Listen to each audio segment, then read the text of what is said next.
that transitional moment when you first told your coworkers, family, and friends, like, "Hey, I'm gonna Right. leave my full-time jobs and part-time jobs and start this." Yeah. What were their reactions? Uh,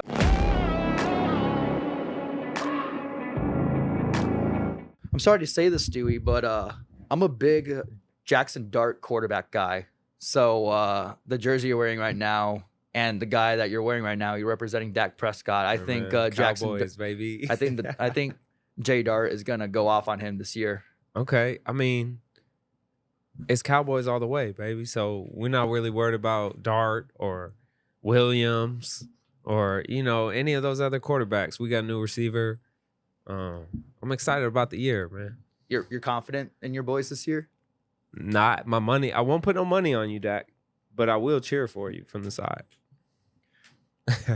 Well, guys, welcome to the 12th episode of the 402 Out podcast. I'm your host, Connor Wiesman, and with me today, I have artist, rapper, audio engineer, music video creator, music businessman, Dewey Cox with me. Dewey, Yes, I sir. really appreciate you hopping on today. Yeah, man, I'm glad to be here. I would like to get started right away. So Yeah. I like to do this all the time. So before we go into the music business and how you got into it, I like to go down this time machine and talk about your childhood real quick. So Okay. you grew up in Nebraska all your life, correct? I did. I grew up in Omaha my whole life. So what was growing up like in Omaha for you? So growing up, I feel like I had a good childhood. My mom and dad are both alive still and cared about me, So I feel like I never really knew I was gonna do what I'm doing now, but I was always kind of like, from a young age we were freestyling and making beats and not really knowing it was gonna mean something one day. But yeah, childhood. I think childhood was okay for me. It wasn't like a bad time for me. Do you have any siblings? I do. So I have an older brother who's a year and a half older than me. I have a younger brother who's 21, and I have a younger sister who's 25. Got it. You And know? then did you have any hobbies or activities growing up, like sports or Yeah, any so community events you got involved in? so I was always a basketball player. I still play basketball.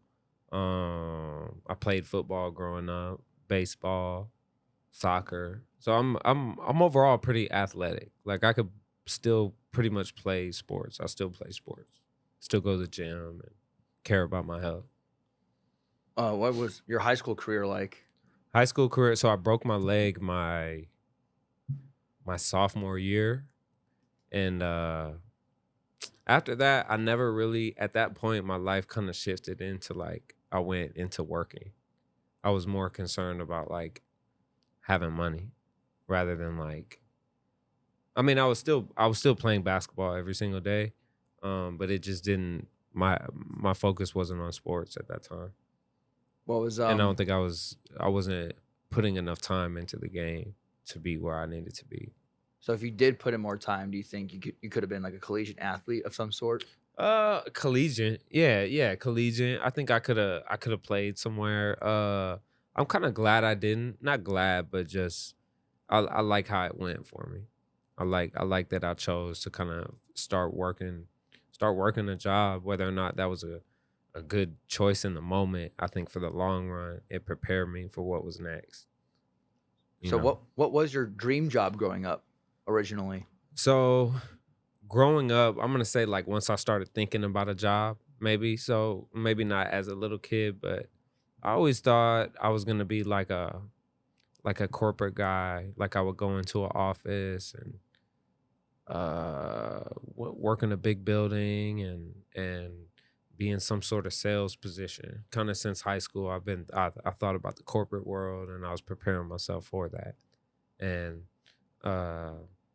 it just changed course. So I think, I mean, and maybe as a little younger, I maybe wanted to be a teacher or like maybe a teacher. But other than that, I always wanted to be a businessman or have my own business. So being an entrepreneur in a way. Yeah, but I don't think I knew entrepreneur. I didn't know what that was until I started getting older, I see what you're talking I just about. thought I was gonna be a businessman who like worked for somebody, worked at a company, So what was your music genre growing up?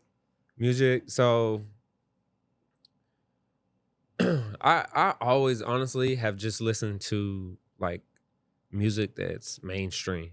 So if it's on the radio, like the from the when I was first really introduced to new songs, it was what was playing on the radio because uh that's what was kind of like around me. We didn't have Pandora and Apple Music.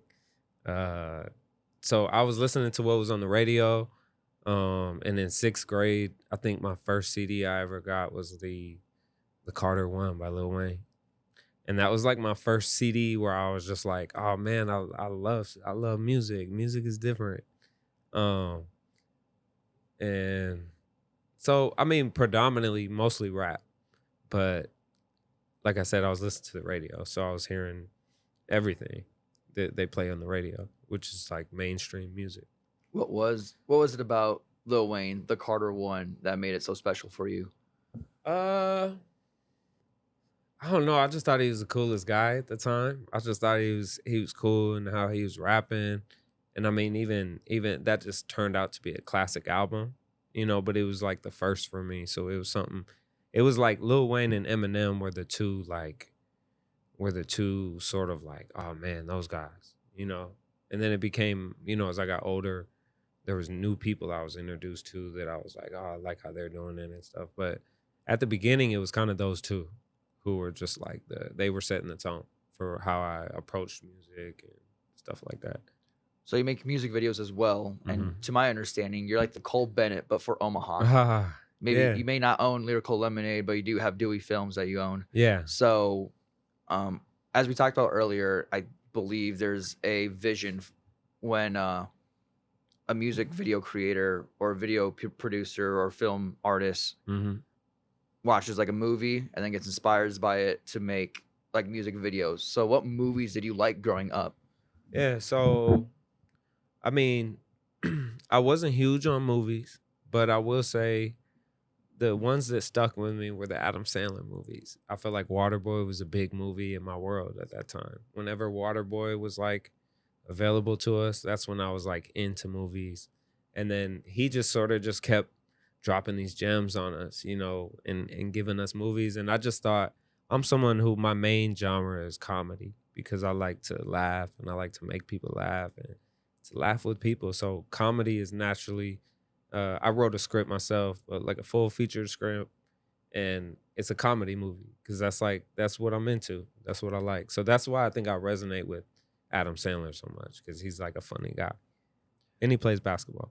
So, that script that you just said, Yeah, like, are you gonna bring that to life at some point? yeah. So it's actually written about. So one of my best friends lives in Los Angeles, and he lives with my other best friend who lives in Los Angeles, and the script is actually about him and his life. Uh, but just like with a funny twist on it. And I do want to bring it to life. I would like to get it, have it finalized this summer, in terms of like script and character selection. Would you always say you had a creative mindset growing up, or is this something that just sparked up Yeah. the older you got?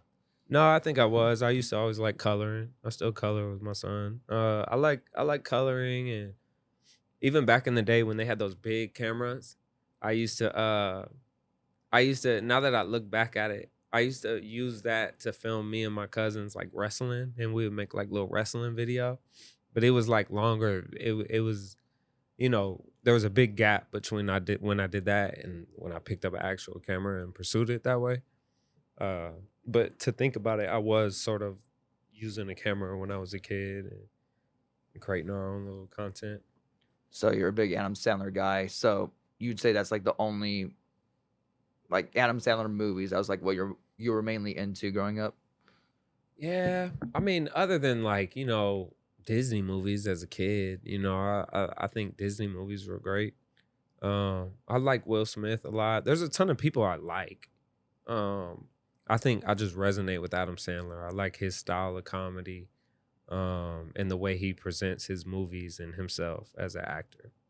What about director? Because with the movie that you brought up, that's about your best friend. Right. Like you're directing that. So did you Mhm. have are you big into like the directing world, like Martin Scorsese or Steven Spielberg or anyone like Yeah, that? so I feel like the only one I could name is Steven Spielberg. I haven't found that channel yet where I can like watch those guys. I'm sure it's out there and there's documentaries and stuff. I just I haven't seen them. I haven't seen what they I've seen their work and watched their movies and but I don't know too much about directors. I feel like I could learn a lot more uh from them, you know, and figuring out how their set looks and what they're doing on set. Um but honestly, I haven't studied directors. The I watch, I mean, of course I like Cole Bennett. Um I think this guy name is directed by Christian or something. He's like my favorite. Uh and yeah, I mean, I don't know their names though. Like I would know like a, you know, someone else, an artist or something. Well, I'm interested in like how did your passion for filmography and music begin? You Yeah. graduated from University of Nebraska at Omaha, correct? Yes. So, can you share what your college career was like graduating with that degree, what you did with that after Yeah. college? Yeah. So before that, like I kind of mentioned earlier, I had been doing music for a long time at that point when I got to college because I probably recorded my first song for myself when I was like 13 years old. And from there, it was just a hobby going on up. But uh, I didn't think that, again, I thought I was corporate. I thought I was gonna be a corporate guy. I thought I would just keep enjoying my hobbies as I'm moving into this corporate job space. Um, but I think along the line, I just was like, I want to open a spot because I don't want to have just do everything in my house. I didn't want to, you know, sometimes you don't want to do everything at your house. Keep it kind of separate. And I was just like, I'm gonna open a spot up, and then I found a spot on 72nd and Farnham, and it made sense financially to what I was trying to do. And then I had, long story short, so when I first opened my business, we were called Beats and Tats. We were a recording studio tattoo shop. And I had, when I was in the process of kind of whipping up my business and creating it and all that, I was working at Subway with my buddy Scuba Slate. And it was a dope tattoo artist at this point in life. And at that time, he was like just a young person I was working with at Subway who was like, I want to be a tattoo artist and I want to, uh, you know, he's telling me how he wanted to pursue that, and I'm like, that's crazy, man. I'm gonna open a spot. It's called Beats and Tats. You should come tattoo there. And then, you know, he got his start. I got my start, and then uh, I started working with engineers in the studio. And at first, I was trying to just bring in people and just let them be great. But like I learned over time, like that's a process, and there's a lot of skills involved to do that, you know, and communication skills mainly. When I was just a college student figuring it out, you know, as I'm going. And at one point, I think we had 5 engineers, 3 tattoo artists. We were really, you know, making a name for ourselves, and it just kind of lost its way from the vision, you know, because it all starts with a vision. And I'm kind of lingering on. I suppose I'm going into the future of how I got to here, which is sort of more centered around what I do and what I'm good at. This space that we're in right now is sort of built with all of my strengths in mind, you know, rather than everybody else's strengths. So that was I feel like I'm losing from where the original question was at because I went so far ahead, but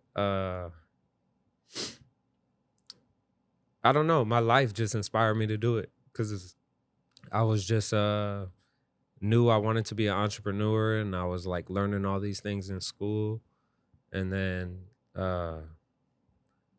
just, you know, I had always been working since I was 14, so I knew how to make money to pay my rent or whatever I needed to do, and just took that chance from the beginning. So you're working at Subway and you Working at, used, I'm assuming, was that Subway money the capital to get to buy this Yeah. office? And let me tell and I don't own the office. I'm just renting it. Renting I'm it, just got it. renting. I don't own this space. But I was also, so there was this place called right on 60th and Maple. There was a Subway, and then there was it was called Omaha Medical Supplies, which we would sell incontinence to like, it was more so, to make it simple, we would sell incontinence to the state. The state would pay for it, and we would deliver it to people on like Medicaid and stuff like that. So I would clock out. That was my 9 to 5. I would clock out, walk next door to Subway, and work at nighttime. And then that's when I was just like, this was around the time I was actually saving up to buy my house. Not save up to buy it, but to put a down payment and do all that. You know, it's expensive. I'm gonna make sure I don't have the heat on. Hey, you're all good. Oh, we definitely have the heat on. It's heating up in there. But I just turned the AC on. But so I would clock out from the Omaha Medical, and I would go over to Subway, and I would close up at Subway. And that's where I met Buddy at. And during this time, like I said, I was probably like 22 in this scenario. And it was on my mind early to have a home. I knew I wanted a house. It was just one of my life goals. And I was like, it just made sense at that time. I had lived in an apartment for a year, and once I got my house, I was sort of like, all right, well now, it just domino effect. But then I was like really focused on like, okay, we have our house. It's more affordable. At that time, things are weird. That time it was more affordable than our apartment, which was crazy. But it, that's a whole different story. But at that time, I knew I wanted to open a business, and at this time, I knew it was a studio. I was like using little tactics that I'm learning at school to prepare myself to open my business, to make sure I have clients, to make sure I have all these things on my opening day. And it really prepared me to have my business, like going to school. It helped a lot. So, with that being said, did you end up not buying the house and you bought this or you started No, so I renting this bought that instead? house. I bought that house.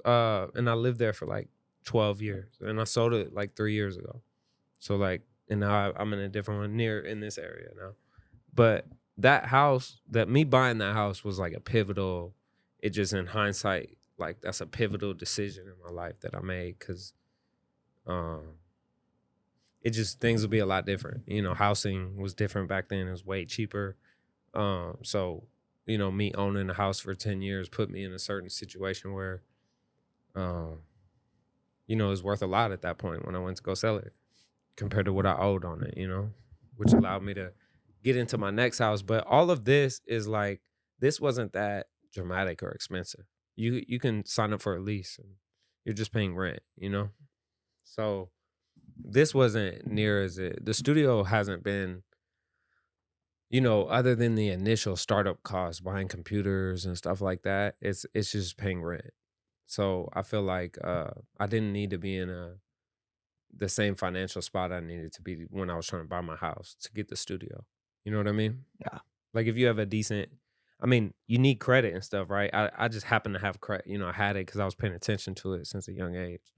But this wasn't getting a spot. I feel like in Omaha it's not that difficult. It's just like running your business and making sure you have a business that's gonna address today's world and be able to handle that and be able to work with that. I loved how I walked in and like it was just like you had music going here Yeah. throughout the whole studio office, and then you Right. come in here and then I don't know if the camera could see, but there's a Michael Jackson painting right there, Yeah. Yeah. a Kobe Bryant painting right there, and then you have a big, like, I'm gonna guess 80-inch TV right in front of me, and it's just Yeah. all It's the just vibe. no, it's a great vibe. So I guess Appreciate it. what is it about, since we're still on the studio topic, Yeah. what is it that made you want to get the Michael Jackson painting Mhm. as well as the Kobe Bryant one?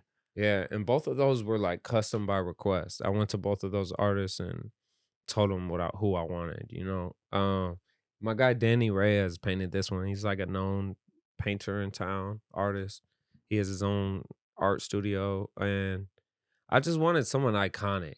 I can't act like I was like the biggest Mike fan. Like through, and again, I kind of was at that. I wasn't. I was a little too young to just like really appreciate it, But he was just so iconic, and when I was an adult, I was able to come back and listen to all of it and listen to it as I'm an artist and be like, wow, this is, and you look at his performances and just his impact. He's just iconic. So I wanted just some iconic motivation, and that's when Mike came in, and I was like, well, I got to keep it going. And now that's what I'm thinking now is like, who's gonna be next? And then Kobe Bryant, another iconic Kobe. basketball player. Yeah, and just for the culture that I'm emerged in, which is like sports and entertainment and just all of it. He's an iconic figure. Are there any other icons outside of like the entertainment world? Because as you said, you're reading books Yeah. about like businesses and being a father and all that. So, hmm is there anyone outside the entertainment world that captures your head? Well, not that I can name off top, because I think there's definitely hundreds, probably thousands of those people. But just for me, who's gonna like hit me with the next like sense of like, oh, this person needs to be up on my wall, or because it's not just being great, obviously being great is just what they have in common or something. But it's just I probably will pick a different arena than like sports and music. The next maybe like who knows? Who knows? But I do want a little I need some more art in there. I gotta figure out where it's gonna go, but those pictures mean a lot. The vibe is a lot. Like I feel like when you go to the studio, you have to, kind of submerge yourself into the studio if you're gonna like make some music that's like worth listening to. That's gonna make you feel some type of way. You gotta kind of really get into it. Before this was like that. So, is this the studio? And then where did you do tattoos at before? Was that just outside of here? Outside of here, yeah, Okay. So, for yeah, those listening, there's more than just the studio. There's more space outside here that mm, Dewey uses for his films now. But back then, yeah. you just use that Cause opening now for it's like, tattoos. yeah. So there used to be like a big desk out there and a bunch of tattoo stuff. It would look like a tattoo shop. Um, and it was cool. We did a lot of good work in the tattoo world. And it just pivoted. We just pivoted from there, and I sort of invested in my strengths, like I talked about, and I do photography and videography, and that's what that is out there. It's kind of a photo studio. So, from your transition from working your 9 to 5 and Yep, your part time Subway job yep. to this, And then the car wash. So the car wash and the is in car. there too. Yep. But Yep. go. So what was that transitional moment where you're like, all right, mom, dad, family, friends, Right. I'm going all in on this first tattoo and beat shop, and now it's a or it's a studio Right. now. Right. So at the time, right after I got my house, like I was telling you in that story, I eventually quit those two jobs. I got fired from Subway because they were either like cut off your beard or you can't come back. And at that time I was like, man, I want my beard more than this job. Cause I had other stuff going That's crazy. on. Either the beard or the job. Yeah, and I was a good worker. I was the one who would like really clean at Subway. I would make sure it was like that was a good place to eat when I was working there. It was clean. I didn't think it'd be that deep in the food industry. I know, right? Like at least where I mean hair. I Yeah, understand the it was hairnet. wild. People had long hair and they didn't have to wear nets, Did but he have he just didn't like my beard. It was just like this.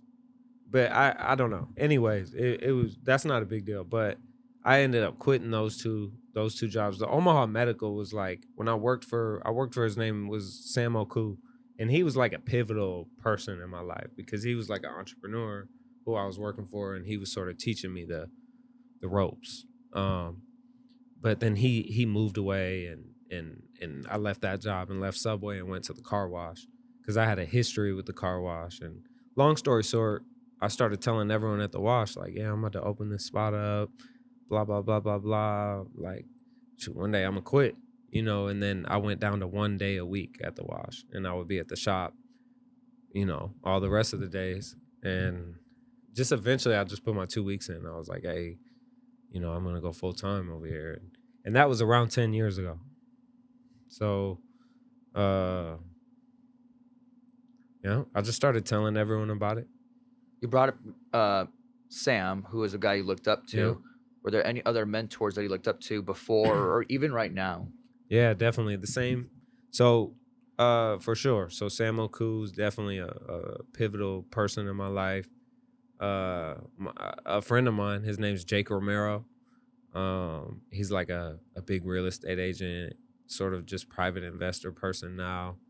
But just always kind of showing me the way, like through his actions. Somebody I've been around. We played basketball. We, you know, went to school together. All type of stuff. He's definitely a mentor in my life. But honestly, anybody who I've come across that impacted me, you know. I saw a YouTube short and you named a guy named Clifton Cox. Yeah. Can you talk about him a little bit? Yeah, so for sure. So Clifton Cox, that's my business partner here. Not related to you, right? Nope, not related to me.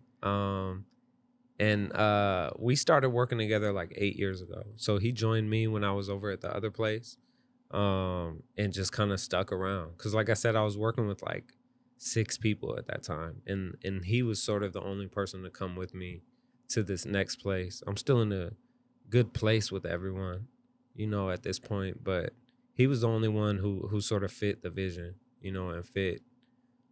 It worked well, you know. Me and him have a good chemistry. And he's just a super savvy engineer, you know. Mixing and mastering is what he studies. That's what he knows very well. And he's taught me a ton. So he's also, yeah, he's one of my people I look to as like, you know, I want to understand things like them. So back to when we were talking about that transitional moment, when you first told your coworkers, family, and friends, like, "Hey, I'm gonna Right. leave my full-time jobs and part-time jobs and start this." Yeah. What were their reactions? They're supportive of me. So they were always supportive of it. I think there's people who probably didn't understand it, or they would be like, you know, how's that gonna work, or stuff, you know, there's stuff like that. But I never really heard too much of that. I never really heard too much of like, hey, don't do it. Because it's hard to, like, I went to college. I have a house, you know what I mean? I made the sacrifices.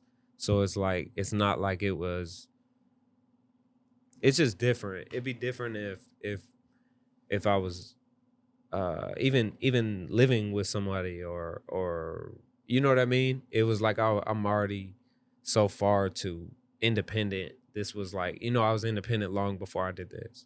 So it was like it wasn't a shocker, I don't think. It was not a shocker, you say? I don't think it was a shocker. Just because I've always had the studio, and now I just turned it into a professional business.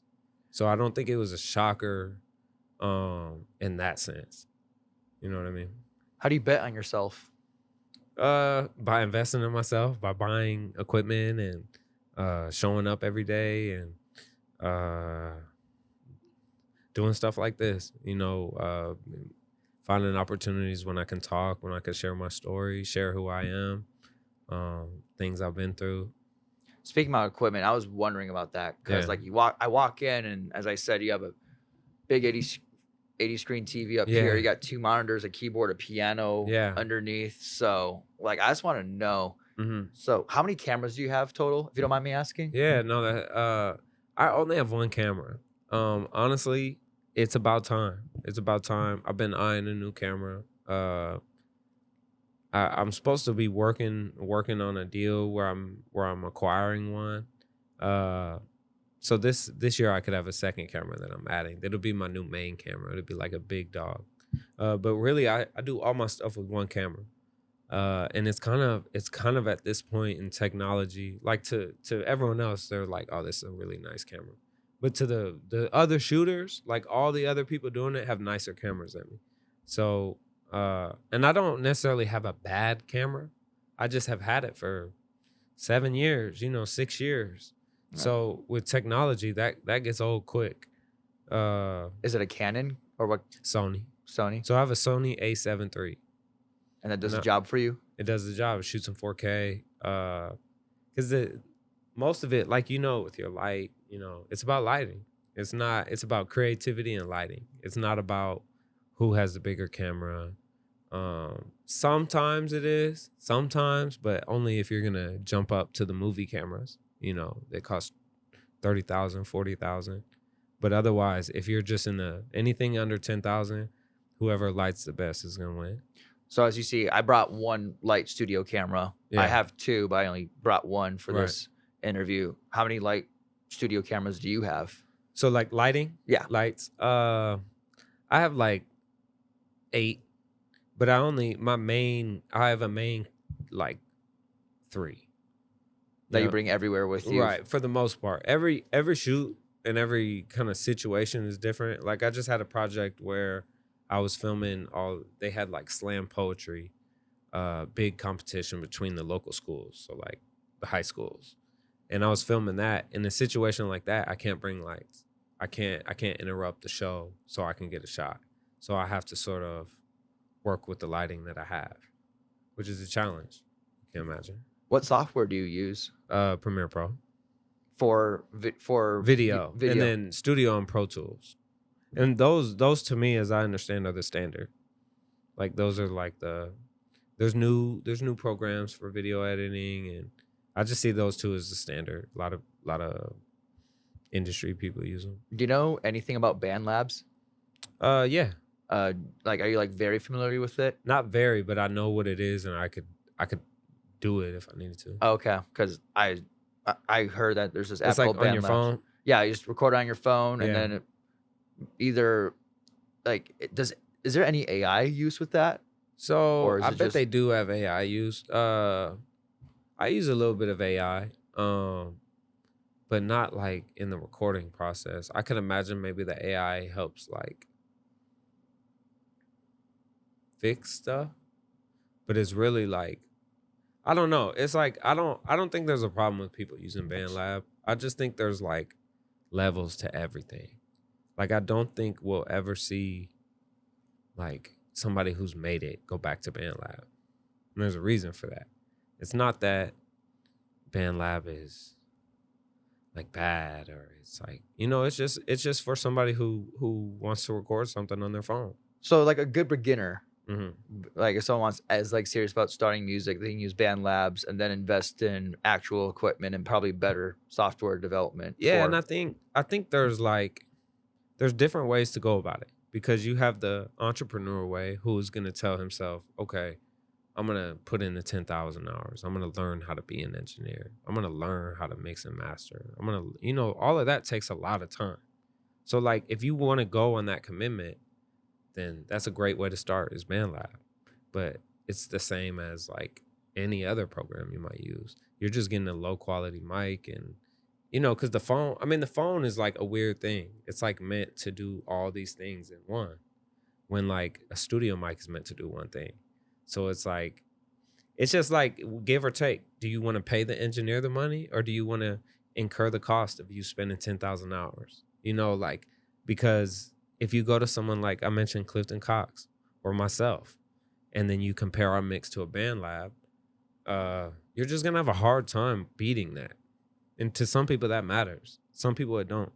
Quality don't matter to everyone, but Can you say the audio software that you use one more time? Pro Tools, Pro Tools. which is like standard across the board. If you go to any big studio across the land, they're gonna be using Pro Tools. Is that like a subscription that people have to pay, or did There's you different ways to get it. You can outright buy the software. You can pay monthly. There's several ways to kind of get it. A popular beat making program is FL Studio Is that what you use as well? for beats. Yeah.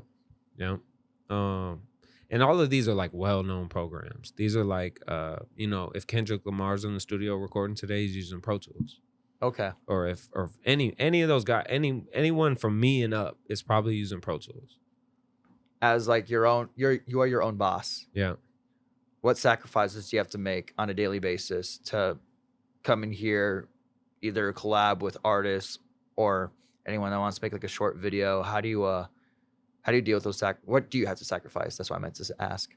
I think my sacrifices more so come in my personal life rather than like how we were talking about like navigating with my son and or family things, but I don't necessarily sacrifice like in here. You know what I mean? I do know what you mean. But like you said, it can be, I can miss out on an interview because my son is sick and I gotta go pick him up. And now I have to, you know what I mean?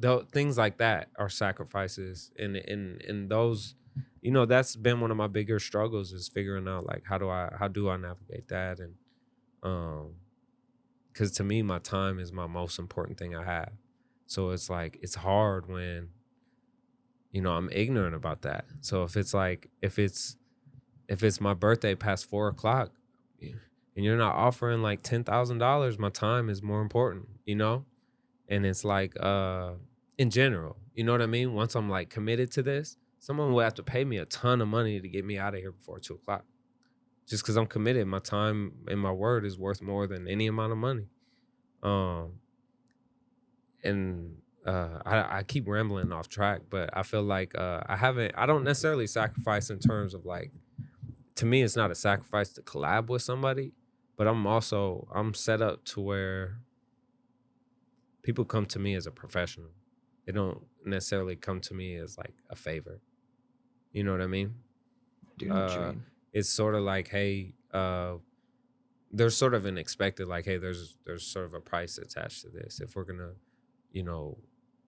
do a short film or a music video or studio time. Can we talk about being a dad for a little bit? Yeah.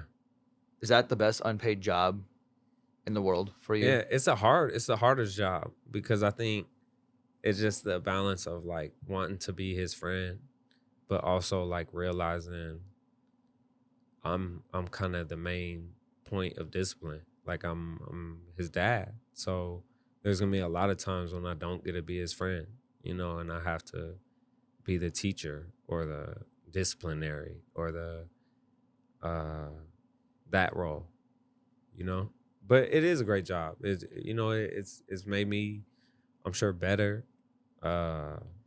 It's made me less available, but I think that also made me more valuable. It just means that when I'm with you, you're just getting more of a valuable thing. What are the biggest things you want your son to learn in life? To be all the way honest with you, how to acquire assets and how to make his life financially a little easier. But other than that, I just want him to be an honest person who like loves himself. So that's something that he has. Everybody meets him. He's the happiest kid because he truly that's what I like. I want him to just be happy with who he is and with how he feels, and make sure you talk about the things you feel and the things you want, and don't settle for things you don't. Do you see yourself a lot in your son? The little nuanced stuff, but maybe not like me as a kid though. Maybe not me as a kid. I think the new age parents, we have these sort of like, we like let go of a lot of the old school stuff.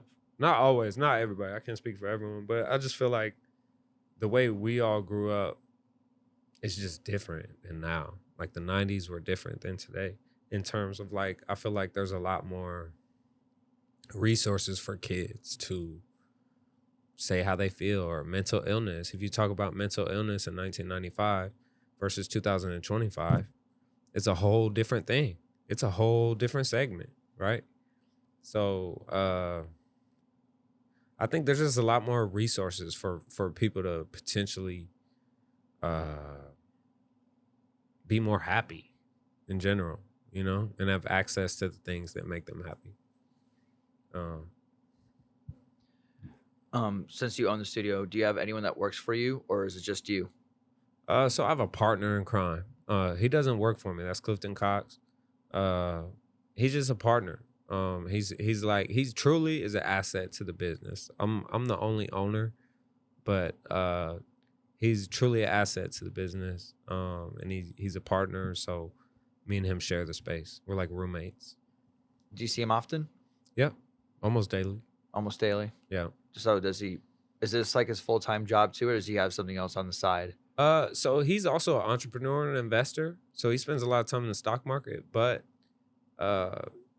this is where he spends a lot of his time. This is where his passion's at, unless he's like brewing up some secret stuff, which I hope he is. He probably is. Something's brewing up. Yeah. What's your end goal with this? It's funny. I was talking. Remember how I mentioned the Jake Romero guy? He's one of my mentors. He told me the other day, because we play in a basketball league together, and I remember he told me, this was like 2 months ago. But I was like, man, when do you want to retire? And he was like, I never want to retire. Why would I? Like, I love this. If I retire, like, it's all gonna stop. And at first I'm like, man, you kind of tripping. But then I get to thinking about it. And it's like I never really want to stop doing what I'm doing because I love it. So it's like my end goal is to be more financially free, to build assets. I feel like I'm on it because I'm reading that book right now. But it's like so true. It's so true with everything else I've read and the way I've lived my life. It's like we just plant these little seeds, you know, and I just want to keep being an entrepreneur to the end. I'm writing a book right now as well, and it's about like financial literacy and self-empowerment, and just my take on it, my spin on it.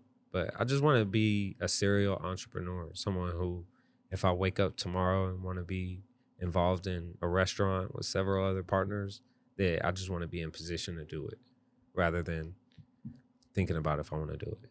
So you want to be financially free, doing what you love, essentially, is what you're saying. Yeah.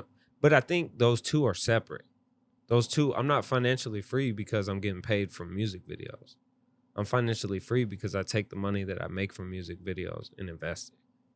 You know what I mean? You're growing. You're paying myself. You're paying yourself. I'm sort of paying myself with the money I make from my jobs, you know? But even people who make a lot of money aren't necessarily financially free because we're not necessarily, like, I'm going to just sound like a broken record. If we're not creating assets that make us money, we're sort of working for all of our money, which is cool. But it's like at some point, we wake up and we're like, we want our money to work for us, you know? And I think that's the difference between a wealthy person and just somebody who has money. Would you be okay if that financial freedom came from fame? Yeah. But I don't think it works that way. I think could be a lot of money that comes from it. But the financial freedom is essentially, to me, and I know there's a ton of definitions, but to me, it's my money making money for me. It's not me showing up and being a famous rapper and performing, you know, for $90,000. Because it's like, I could spend all that the next day. You know what I mean? I do know what you mean. So don't get me wrong. I want to go perform for the 90,000, but that's not why I'm going to be rich. That's going to be why I drive a Ferrari or something, you know, but I'm going to be rich because I invested in these assets and they pay me every month. And I'm just convincing myself of that right now. I'm bringing that into the world, and that's how I'm moving forward from right now. Who keeps you going from quitting?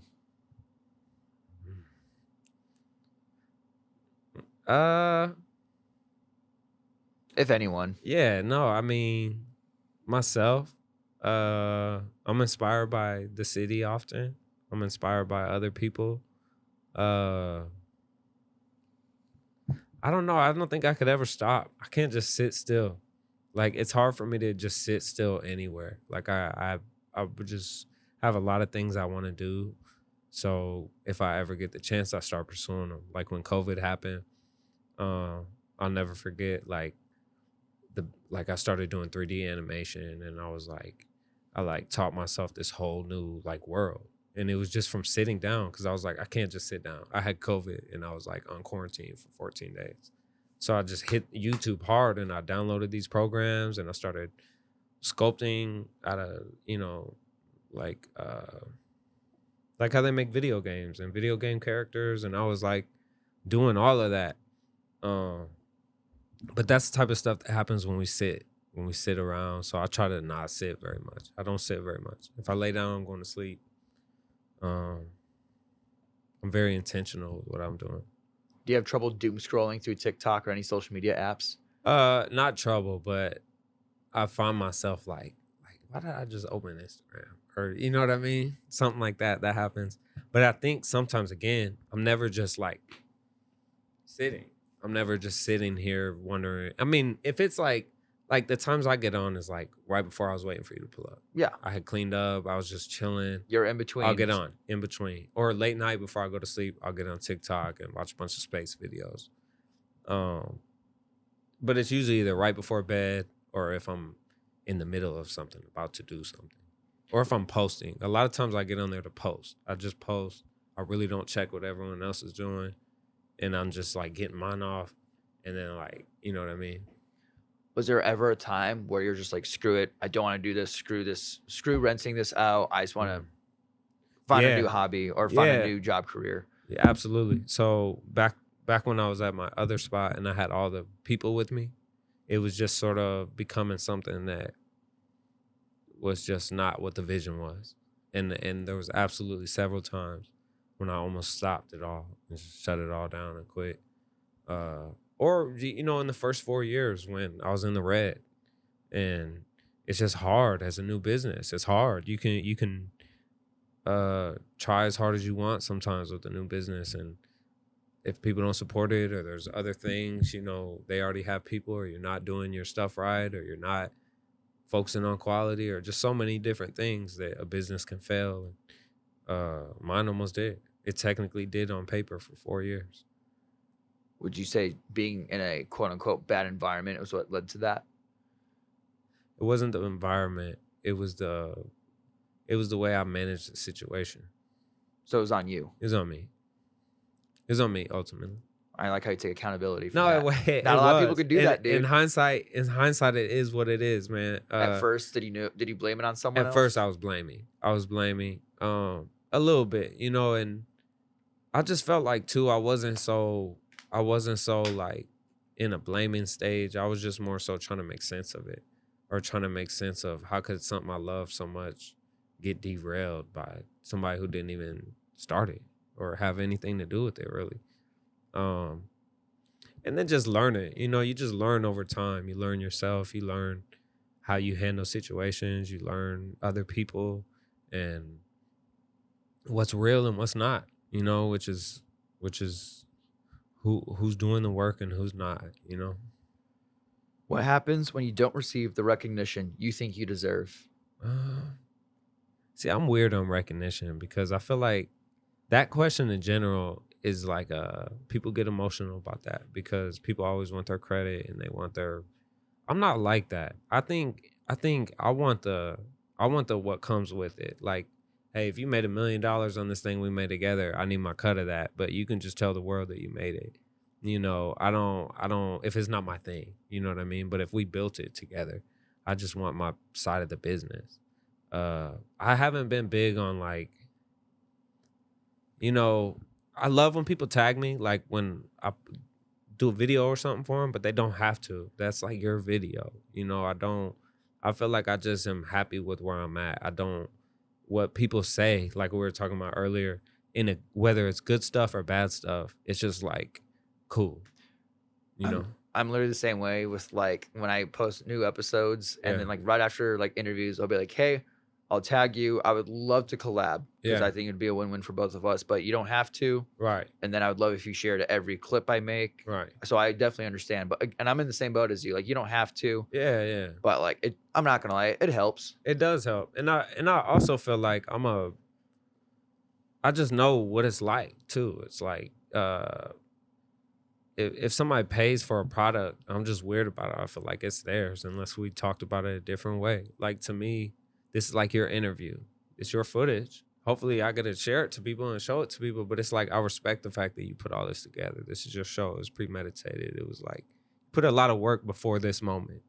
So I can respect that, and I respect artists that same way. Like, you know, I didn't write your song. I didn't even, you know, I just recorded it and made you sound good based on what I was feeling. And I think credit is one thing, but what was the other word? You used something else. It was, what was it? Because credit is like what is on the back end, like what gets reported to a label or something like that. Yeah, just like the work. But then there was a different. I thought it started with the F. It was like it's like the clout from doing the work. That's what I don't care about. I want the credit. Oh, fame. Yeah. I don't necessarily care about the fame part of it, but I do want the credit. I do want the, hey, he produced this song, or hey, he shot this video. But you don't have to like tell the world about me type stuff. I just want the credit where it's due, you know? Mm-hmm. I do know what you're talking about. Yeah, I can kind of relate to that too. Yeah. What makes you different from all the other filmographers and music producers in Omaha? You're the only one I know of and have met today. Yeah. I don't know anyone else. I'm kind of like out of the loop with that. So Interesting. what makes you different? So I think it's my genuineness. Because really, like there's just caring enough to like, I feel like their work is my work. So I think that goes a long way, and just being professional and on time goes a long way. Uh, but I can't lie. I'd be lying if I didn't say there was a bunch of guys who shoot videos. There's a bunch of people who own studios and have people come in. And there's a lot of studios in Omaha. I think I've just been doing it consistently and focusing on quality the whole time from the beginning. So I didn't waste any time, and I don't waste anyone else's time. And, pretty soon people start telling people about other people, and then there's a few people coming. Such a cool wall. For those Yeah. listening and watching, behind the cameras is really cool, just plain white wall, but there's just a ton of autographs on there. Yeah. And a lot of them that are people that you have worked with over and over again. So I want to talk about that. Yeah. Who have you worked with? Who keeps coming back to you saying like, "Hey, Dewey, I need a video. Help me out, bro." Yeah, I mean, there's a ton of people. I've shot like over 500 music videos, so there's a lot. But I also feel like there's a lot of new people too. There's with the videos, with studio, there's a lot of returning people. And with videos, I suppose there is too, but those are so more in between. And I'm also always meeting new clients or new companies to work with, or so I mean, people that come back. There's a ton of. It'd be hard to just start naming people, but I feel like there's been people who've been messing with me for a long time. I've been their engineer for like 10 years, 9 years, 8 years. It's kind of like having a barber. How do you match your creativity to your client's vision? So I think it's important. This is just how I do it. I want to hear their thoughts if they have any, and then take over from there. Because I feel like, and that's just in the best case scenario. Like you can work with whatever and we can do it together. But I feel like there's we go to experts for a reason. We go to people who like, this is what they do. Because maybe there's a chance potentially maybe the client doesn't understand like how the progression of a video is supposed to be, or what the art of storytelling is, or what B-roll is, or what everything is, all the components of a video. And I like to hear their vision first, and we start everything with their vision if they have one. And then I like to sort of take that and be like, okay, I'm going to use this as I cook this food. I'm going to use this as the main ingredient in the dish. Have there been like clients or just artists that you worked with that were super hard and super frustrating to work with? And you don't have to say names, obviously, but I just want to know if you have ever had that before. Definitely. And I think part of it, and almost most of it, is my own fault. And I say that again, but I'll tell you why. Is because like usually it'll be a situation where if you're in this type of business where you allow someone to get over on you. And what that means is like, imagine you're like, "Hey, Dewey, I got this music video I want to talk to you about. How much do you charge?" And then I'm like, "Oh, I charge this much." And then you're like, "All right, cool. Now that we got out the way, we're going to be out of the state. We're going to actually go out of the country. This is going to be a 3-month shoot." You know what I mean? And then it's like all of a sudden they're like making this thing that's still possible, but like this is like tripling as you're talking. We're going out of the country. We're doing all that. So it's like what happens a lot is we'll price something wrong, and then it feels like we're just working for free. And that's not the client's fault. You know what I mean? That's not their fault. Because I used to always be like, man, there's stuff I don't want to do. But then I learned like you could do whatever. It just comes at a different price. You could do whatever you want. Is that kind of the reason why you're kind of studying finance books? So you actually know how to like, okay, so if someone wants to do this video, have these props, travel So I learned here. that. Well, the lesson I learned from my buddy who doesn't have education. He just told me that. He was like, "Look, you gotta stop saying no. You just gotta say it costs more money," which is true. I tell that to other videographers all the time. I'm like, we can't like be afraid to tell somebody that it's gonna cost more because you're doing more stuff. Yeah, you know what I mean. It's not like I'm just doing the same amount of work and just charging you the number more.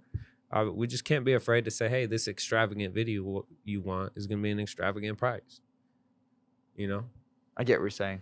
Yeah. But that advice was just from my buddy. But the financing just comes from, me studying it. Learned a lot in school about financing, but they didn't really teach us about investing and how to handle your money and what assets really are and how to get them. Can you share a recent memorable moment when you were working on a music video and something funny happened or something memorable happened? Let me see. I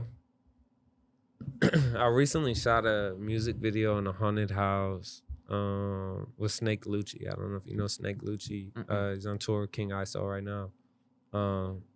But anyways, I don't know. There's just so many moments. I'm trying to think of like a crazy moment, or not even crazy, but just memorable. I don't know. I get into it either way. I get into it like it is. I bet there's just so many. There's so many. It's so hard many. to choose Yeah, one. yeah. It is kind of hard. I think you're not the only one in that same boat. Like Cole Yeah. Bennett, one of my favorite clips on YouTube is Cole Bennett saying how he tried so hard to convince Chief Keef to wear a suit, Yeah. and Chief Keef doesn't wear suits, and then out of the sudden he comes out. Chief Keef is like Cole, and then Cole turns around, he's wearing a suit. A suit. So I think I saw that clip too, where he was talking about that. It's moments like that. It's not like you tell someone to wear a suit and they don't wear a suit, but something similar to that, where it's just like, whether it's funny or demanding. Yeah. I bet that happens all the time. I've had a situation where I was directing a video and then just somebody who's with the artist wants to like come in and like tell me to stop, and they want to run the show. And I've had stuff like that happen all the time. And I'm like, hey, they're paying me, and I'll tell the artist, what are we doing here? You know what I mean?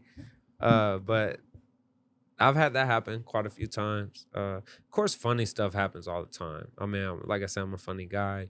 I find humor in everything. So often we'll do behind the scenes for the music videos, and there's always something going on. Let's talk about, like, we talked about a lot of studio time, or your time in the studio. Let's talk about when you make music videos. Mm-hmm. I'm interested. How do you rent out these diners and restaurants and bars and find out these really cool outdoor scenic views where you can film a music video at? How do you reserve or find that stuff? It'd be as simple as reserving anywhere else. You talk to the person that owns it or the person who's running it, and you say, hey, I'd like to shoot a music video in here. How could we go about that? Sometimes in Omaha, people aren't as receptive to that, but usually in bigger cities, you can go anywhere you want and film. You just got to go through the right process. Usually here, people are cool too. You just get like out in public, it's just weird still to see a film crew following somebody. But it's so regular to me now. Like, we go to places we're not supposed to be, that we know, hey, like, we're gonna get kicked out any moment. Let's just make the best of it before we get kicked out. So it's like really is just like figuring out where you really want to go, and then figuring out who are the people that are running that. How can I go talk to them and say, hey, we're going to respect the place. We just need an hour. Who can we pay somebody? What can we? What are the coolest places in Omaha that you have filmed at? The Benson Theater is really cool. The Highland Center, like where everyone graduates. Probably,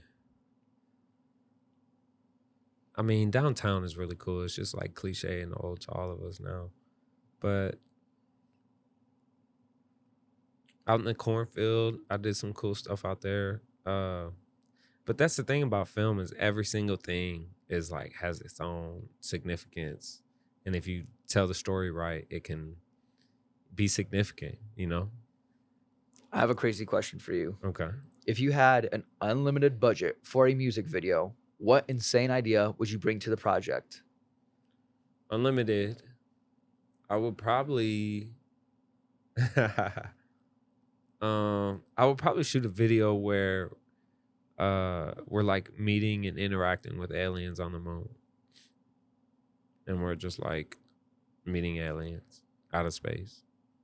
You like? Oh yeah, you said you like watching I space kind of like videos. space stuff, yeah, but I just think that would be cool. That'd be cool to like have aliens. I've always wanted to like, especially in a comedic way, deal with aliens. So you're also would this be you in the music video recording a song with Yeah, I these think aliens in space, or would it be that might be me directing it. okay? I think me as an artist, I don't know, because it's so funny. It's like usually the ideas spawn from the song. Not the other way around. I mean, maybe that's how they do it. They could, but usually, typically, I'll listen to a song and I'll go through about 1 to 10 ideas, and then I'll think like, oh, this is the one. As I'm keep listening, and then from there, it could be the biggest version of that production, or it's like, because right now doing it, shooting a movie or a video on the moon, we just use the green screen out here, and we'd make it work, but with a bigger budget, we'd have a bunch more people, bigger place to work with, more outfits would look amazing. I kind of want to talk about that. So how do you get all these other actors and actresses to be in your music video? Do you know them personally? Do you have the artists quote unquote hire them or Yeah. actually hire them? Can you talk about that? So typically it's on the artist to either invite their people or to pay for people to come. So there's like agencies where you could get models and hire models, and you would pay somebody. Like if it's a girl and she's gonna be like the main girl in the video, there's just people in the industry who are models and they're video models, and they accept gigs like that. And you just sort of say, hey, here's the song. Like I'm literally in the middle of this right now with a client where I'm sort of reaching out to models, and I'm saying, hey, this is the song, this is the vision, this is the budget. Are you interested? And then typically the client will pick. It's different when you just want a bunch of people to show up, because that's sort of like an agency who usually would do that. And I don't know if a lot of the people around here utilize that type of stuff. And I don't know if we have the right agencies for that. We have some things missing here that we don't have in like LA. So a lot of times when you see stuff happen, it's the people involved making that happen, whether it's a combination of the director, the artist, the management, So a majority of the time, it's whoever the artist knows who brings in. So typically, like we were talking about Eddie North, at his videos, he's inviting people there. That's the strength of Eddie and his friends pulling up to support him. That's a real fan base, and right that's how there, you too. support people. It's like it's not always through, oh, let me buy the ticket or buy that. Hey, he's looking for extras at his video. I'll show up because it's gonna make his video look better. So, is it easy working with people from Omaha?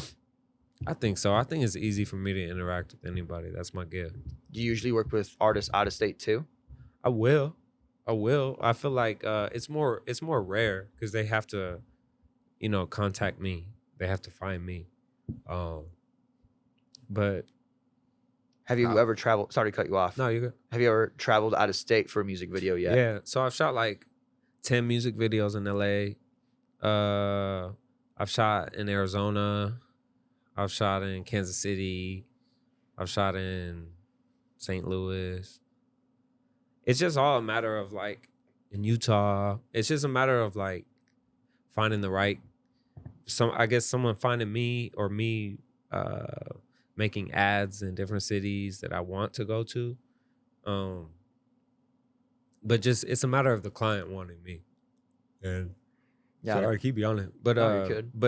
And then them booking me and the number making sense, I see. That's what it comes down to a lot. Well, the fun segment I wanted to bring up was I don't know if you've seen this music. I talked to you vaguely about it. Yeah. What I was gonna do for this fun segment. I don't even know if we're gonna be able to do it. Yeah. It's just depending if you see these music videos or not. Oh, right. It's very quick. Yeah. So I guess we can start off with the most controversial one. Yeah, let's start. Which is we talked about this earlier. Mm-hmm. I came down to 2018's Childish Gambino's "This Is America." Yeah. Where it was like politically polarizing. Right. And then there's Madonna's "Like a Prayer" that was religiously polarizing. I don't know if you've seen any of those music So videos. when was Madonna's released? In do you the think? 80s, maybe So, early 90s. The only reason I was gonna go with Gambino instead is because this was in the middle of social media. So like it got the difference was probably is everybody's controversy about Madonna's was behind closed doors or in households or at the school or whatever. But with Gambino, we're tweeting it. We're like, oh, this is how we feel about it. This is so it probably hit a little different. And I don't know. I didn't see the Madonna video, or I can't remember it, but I'm pretty sure he shot dude dead, and like his video is very controversial. Oh, yeah. I remember that scene. So I'm gonna go with Childish Gambino. And then supposedly, from when I read like online articles, the two greatest music videos of all time is either Michael Jackson's Thriller or, surprisingly to me, Nirvana's Smell Like Teen Spirit. Yeah. I never seen that music video. Is that the one where there's the money in the pool and there's a little baby? I think that's in the same album, yeah. Oh, okay. Okay. Yeah, it has to be in the same album. Oh, it's it the is one. in the same. Is it not another or it's like Teen Spirit or something? Yeah, That video? Yeah, Smells Like Teen Spirit. That's the song. Yeah, and that so- music video was really trending back in the 90s when Nirvana Yeah. was popping. I never saw the music video, but I was wondering if you have. And see, that was in the time, I have seen that, because that was in the time that MTV was like music television and it wasn't reality television. And they were like, during that time, that song was huge. And I just associate that with MTV.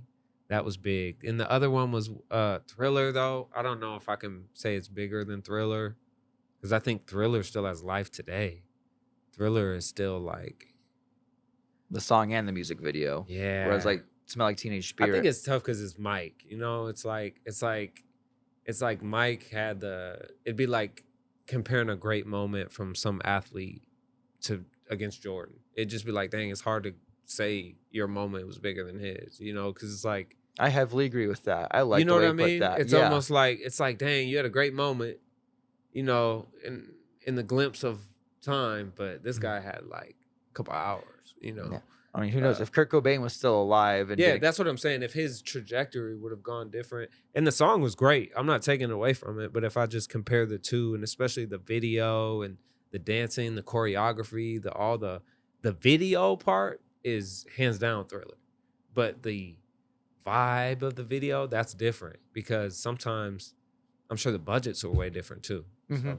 So I'm gonna go with Thriller. So that's like the end of the fun segment, but I do have a fun question. Yeah. Are you familiar with Doechii? Doechii, I am. So are you familiar with like the drama she's going through right now? She's being sued, right? Maybe. I don't know. I didn't hear about Or is she going through the drama with Aiden? Aiden Ross. She has Yeah. stuff going with him? Okay, so she dropped Anxiety, Right. but Which is a obviously redrop. it's a redrop, and like my opinion is like she definitely copied Somebody You Used to Know. So interesting about that is that's her song. So unless I have the wrong information there, she put out because that's why I said re-release Anxiety. She put out Anxiety, and then the people who made said, "Now You're Just Somebody," they remade her song. No. So then she re-released Anxiety because people liked it. You should research that, bro. I'm gonna research that for sure. I'm pretty I sure. just totally assume because I watched Doechii say it. Unless she's lying in this clip, Mhm. she's in like a nice interview like this, and she's like, "Oh yeah, Anxiety." She's like, everybody thinks I copied, but like they bought that from me, and like that's her thing. And then they used it to make their song. That's how the industry is, though. yeah. And then when you circle back, you're like, wait a minute, Doechii is like a super creative. I mean, there's still Like- influencers like Aiden Ross that says she copied. Yeah, no, That song. and that's legit. I mean, I think if that could be, I just heard it the other way from Doechii. So Okay. I don't know who was saying that, or I just know that I was surprised because I happened to come across that video and I don't even know that much about it. Only thing I know about Doechii is that song, Anxiety, and Somebody I Used to Know. Because for some reason that popped up in my feed and she was like, yeah, they were interviewing about it. You should look into it. Okay, I'm definitely right after this interview. And I'm because, curious like, to know now. I had like my very small opinion, which because like I'm not like a Doechii diehard fan, Yeah. or like I don't keep up with her life on a day-to-day basis. I really don't do that with a lot of influencers or celebrities. I try to focus on my own and my people. She's like an artist though. Yes, but one thing, she's an industry plant. Yeah. We can admit that. and that's just something that like I kind of wish that on no one anymore, because you Yeah. get your 15 minutes of fame. Yeah. It's so common nowadays, just being Right. like being on everyone's social media and everything. And I kind of hope that's not like, say we both grow. Right. I hope it's because of our work, not because of one moment where Right. the algorithm loves us so much and we're just like, boop. For sure. But hopefully that's why we grow, is because that we get that moment and then we capture it. But we worked for that moment, Right, where there's other right. people like, And hey, if that's true, though, if Doechii really did make Anxiety and they bought that from her, she becomes legendary in our minds, right? yeah, but like, why didn't? That's the crazy thing. Why would? It's just crazy how she didn't blow up first when she dropped it all the way back. Because then. that's like the music business, bro.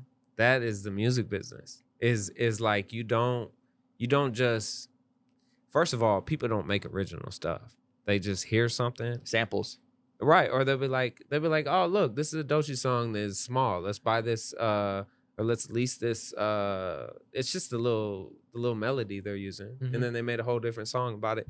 But if you look at, we should look into that. We'll look into that after. But I think it's like it's so common for like a in the industry that happens. Like they'll just either buy your sound outright, or they'll just take it from you or remake it, or and that's why I think Anxiety is so big right now, because everybody thinks she remade it. Yeah, but it's like it's a remake of her old song that she put out like a long time ago. Got it. And I don't even know anything about Doechii other than that. Yeah, same with me. I just wanted. She's just trending right now, so I just wanted to get a second opinion. Yeah. So, thanks for sharing that, by the way. Yeah, for sure. And then I don't want to take too much of your time. We got something else going on here pretty soon, but I do want to end with an ending segment. So, what's the next 5 years looking like for you, Dewey? 5 years. So hopefully I'm working on book number 3 by then. Hopefully I'm speaking and engaging with larger audiences. I'll still be filming. I'll still be making music. I'll still be doing honestly everything I'm doing now, but just on a bigger level, bigger playing field, bigger chips, and a little more free. Where can we find you on social media? That's Dewey. THATS Dewey. It'll be anywhere. And Dewey Films is my brand and my company. It's just Dewey Films on all social medias too. Yep. So Dewey Films is like on YouTube or TikTok, but if you search That's Dewey, it'll come up anywhere. So awesome. Yeah. If anyone is into reaching out to you to either pick your brain on creating music videos or anything with audio engineering, or even like, hey, I kind of want to be your client after this interview. Yeah. Could they just reach out to you through social media? Absolutely. I appreciate it. And that's kind of where I meant to say, I hope they do it that way. That's the way to get in touch with me. That's what I meant to say. And then do you have any last words of advice for anyone that wants to jump into your industry? Yeah. Don't listen to anybody else at first. Just go do what you want to do, and then take advice after that. Dewey, I appreciate your time. Yeah, Thank you very much. Thanks for I had a great having me. time. Yes, sir. Thank you guys for listening.